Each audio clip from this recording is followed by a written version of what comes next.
Well, hello. Good to see you. How have you been? I have been watching the news and I have been thinking so much about this apocalyptic mindset of people in general, just society in general, and then Jehovah's Witnesses. And I was thinking, who has the worst apocalyptic mindset? Do you know who it is? I think it's Bethelites. And then those were always the example for us, right? Oh, that should be our goal and our dream in life is to go to Bethel. And I'm thinking, okay, then we've got the pioneers and elders and circuit overseers and all of that, all of those people that we were supposed to look up to. And never try to take care of yourself. Don't invest in yourself. Don't go to college. Don't get an education, because don't worry, the society's going to take care of you. Not the, Jehovah. Jehovah will take care of you. Yeah, right. Such a joke. It's such a joke. Do you all know of any Bethelites that have actually been dismissed from Bethel and they leave with nothing? They have nothing. They don't have a 401k. They don't have anything contributed to even to Social Security, because they never really had a job, right? They took a vow of poverty. And man, and then us in the congregations, we were just taught that we should invest all of our time, energy, even our money into the organization. And where did it leave us? It left us with actually a really bad mindset around money and what it means to invest, not even investing with money, but investing with our time and our future and the things that are going to make the biggest impact on us and even for generations to come. Because let me tell you what, in October of 1975, that was supposed to be, okay, you guys already know, it was supposed to be the apocalypse, right? It was supposed to be the end of the world. It never happened. I'll be 50 very soon. I was born in 1975. It didn't happen. It hasn't happened. The Jehovah's Witnesses have been calling it the end of the end of the world is going to come for so long, and they've kept us in their people in this apocalyptic mindset where it's nobody's invested in themselves, in their future, and their education, and people were selling their houses in 1975, getting rid of it, taking all of their money out of savings. It was pretty crazy, and that still continues to happen. It still is happening. I remember when I was back in 2016 to 19, I was really encouraged to quit my job, to quit my corporate career. I was encouraged by the lady that was studying the Bible with me. She said, if you went back to waiting tables, then you would be able to have probably Sundays off, and you'd be able to go to the service meeting on Thursday night and book study on Tuesday night. And I'm thinking, wait a second, who's going to take care of me when I don't have enough money to take care of myself? Because the Jehovah's Witnesses weren't going to take care of me, right? Because we don't need that. All we need is sustenance and covering. Let me tell you what, nowadays, it's not even enough. Your 401k, probably not enough, honestly. Social Security, it's not going to cover it, unless you plan on living out of a cardboard box. I'm being dramatic, but I mean, seriously, the prices of everything has gone up so crazily. How are people supposed to survive without an education, without ever investing anything into yourself? I'm talking time, money, education, just care for yourself, our health. When are people going to wake the F up in the organization and start taking care of themselves? Because let me tell you what, Jehovah, he's not going to be there to take care of you. God might be, but when they say Jehovah, that means an organization. And the organization, they invest in themselves. You know, I remember asking about investing, like, okay, so it's okay if you buy a house because that's an okay investment, right? Okay, so buying a house is okay. Having an education, that's not okay. Only just have a high school diploma, that's all you need. That way you can make the meetings and stay ignorant. What else? Oh, don't invest in the stock market. But then guess what? I found out that, you know, of course, the higher-ups and the governing body, they're investing in that stuff, right? But don't do that. Like the regular people, don't do that because it is gambling. No, it's not.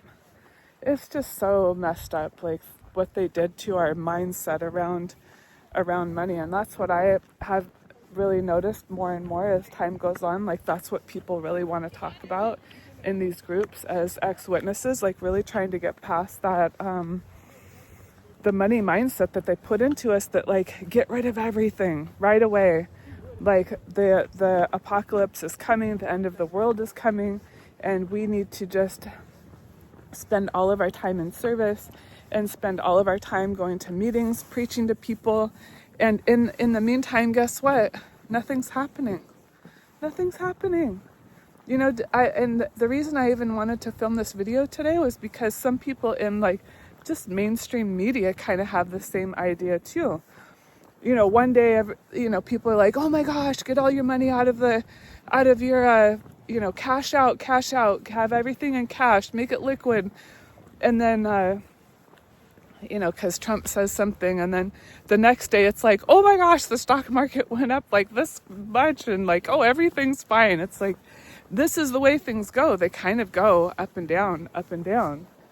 And, you know, it's such a crazy ride out there, especially being an American and just seeing what's happening within our economy. And it's just a game of like, buckle up and hold on tight and just keep going. You know, there's never a reason to stop investing, whether that's money, time, education, you know, learning. I mean, geez, look how many things we can learn on YouTube. They call it YouTube University. We can learn so many things. So, yeah, for me, I found myself in debt 3 different times. 3 different times in debt and getting myself out of debt 3 different times. But I would say in this economy right now, it's the most impactful thing that you could probably do for your future. Getting out of debt is going to free up a lot of money that you pay in interest to these banks. Is going to be able to, that interest you can put onto yourself, right? You can make interest instead of having the banks make interest, which the Jehovah's Witnesses, they didn't teach us nothing about any of this stuff. There was I even remember digging through magazines and really trying to figure it out, but everything was so vague. Like there was no actual recipe or detailed step by step. You know, they do encourage you to be out of debt, but like that's not even enough. Like what's after that? You know, think about it. What's after that? But yeah, when we can, I think in this economy right now, let me know if you're interested in, you know, my method of how I was able to get myself out of debt. And this 3rd time is like, I'm not going back. I went back into debt and I paid for my education on an interest-free credit card. So I don't know if that was so bad, but I'm learning. You know, I've learned a lot over the years of what to do and what not to do, and also that ain't nobody coming to save us. You know, nobody's coming to save us. You know, the end of the world is not here. It wasn't here 50 years ago, and it may not be here. So if you're investing your time and your energy into that, thinking that, you know, Jehovah's going to save you, I just, like, please look outside of the organization for some answers. Yeah, look outside. You know, we're taught that if we look for any answers outside of the organization, even with matters of money, that it's almost like, oh, that means that we don't trust Jehovah if we do that. But it's not true. I knew that when they tried to get me to quit my corporate career and go back to waiting tables, that it's like, wait a second. I know this lady ain't gonna let me move in with her if something goes wrong. This Bible teacher isn't gonna come and pay my bills. Because I already know that I saw my mom raise us with a single mom with 3 kids, and nobody was helping her. You know, the government was. Yeah, because she got 3 kids. She's on public assistance with a high school education. Don't get me going. Yeah, let me know if you guys want to hear about my ideas of how to get out of debt and how to change your money mindset, because my mindset was like this: oh my gosh, I have money. Oh God, I got to get rid of it right away. I got to give it away. I got to buy somebody a gift. I have to go and spend it to make myself feel better. I got to do anything I can to like get rid of it. Like, that was my really deep subconscious thought that came from the idea that I didn't want to be materialistic, which is totally not even true. Like, the two things don't even go together. If you think about it, you can have a person that has a lot of money, and they can be very materialistic, and you can have a person that's as poor can be, and they can be very materialistic. Money and materialism are not the same thing. They're two very separate things, but we were taught that they're just one. Having money is materialistic.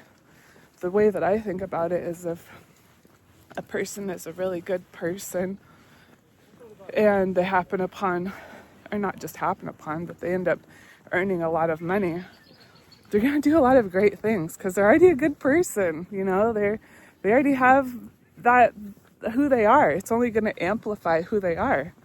Now, if you have a real jerk, that's a real, you know, a terrible person, and we take advantage of people, and the way that they make their money is just, you know, very unethical, he's going to continue to do that no matter how much money they have, right? So having money just amplifies who you are.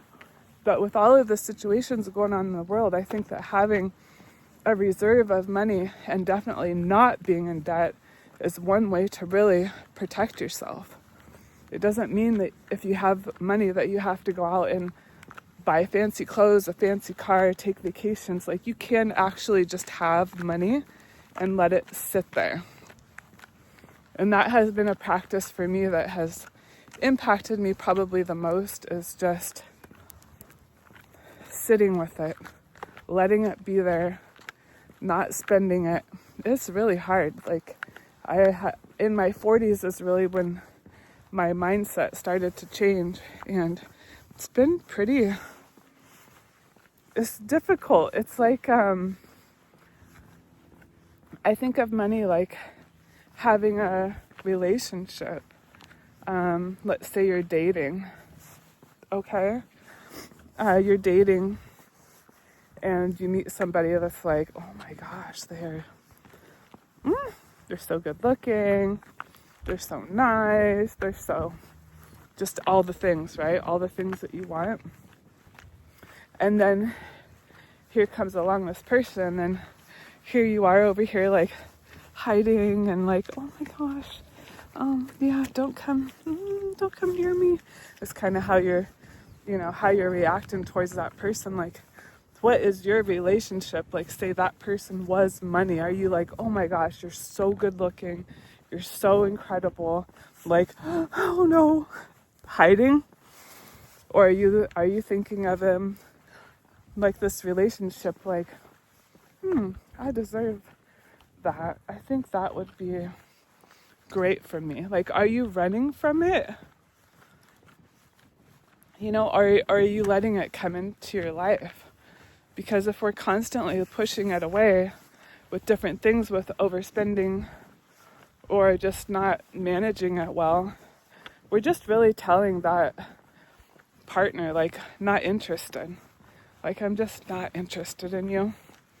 Even though we're like so attracted to it, we're actually saying, not interested.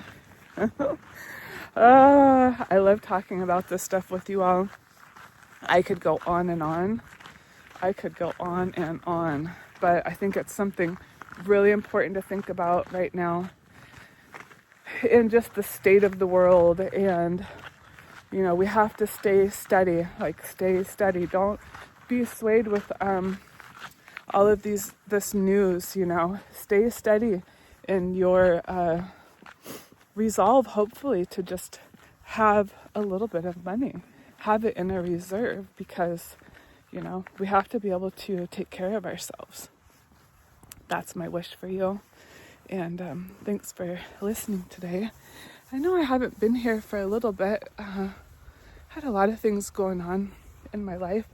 I always forget to tell you, my name is Elle. I am a life coach exclusively for Jehovah's Witnesses, ex-Jehovah's Witnesses. If you're a Jehovah's Witness and you want to leave, I'll be there for you too.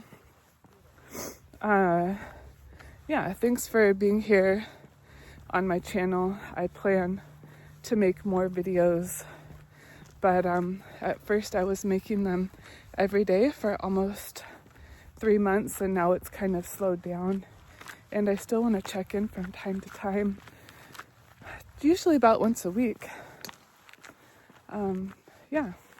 I want to be just that voice of, like, hey, I've been there. I know this is difficult, especially with money. I realized I always wanted to get rid of it. I was always like, oh, you're too good for me. No, please stay away. Stay away. And so it did. So my relationship with money has improved, and it's still a work in progress, because, you know, I was raised on food stamps, in a trailer out in the woods, on a commune with other Jehovah's Witnesses. It was not good. But I sure did learn a lot. I had a mom that took good care of us, and, you know, she taught me. She tried to teach me, but it was almost like there was this other programming that was coming from the meetings, you know, 5 hours a week, that was saying something a little bit different. So anyway, all right, well, I could ramble on forever, but I'll let you go. Thanks for being here.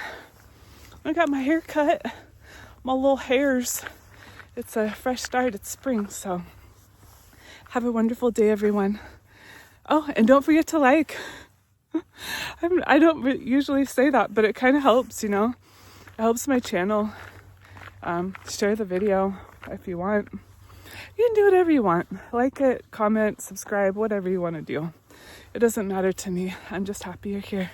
All right. Bye, everyone.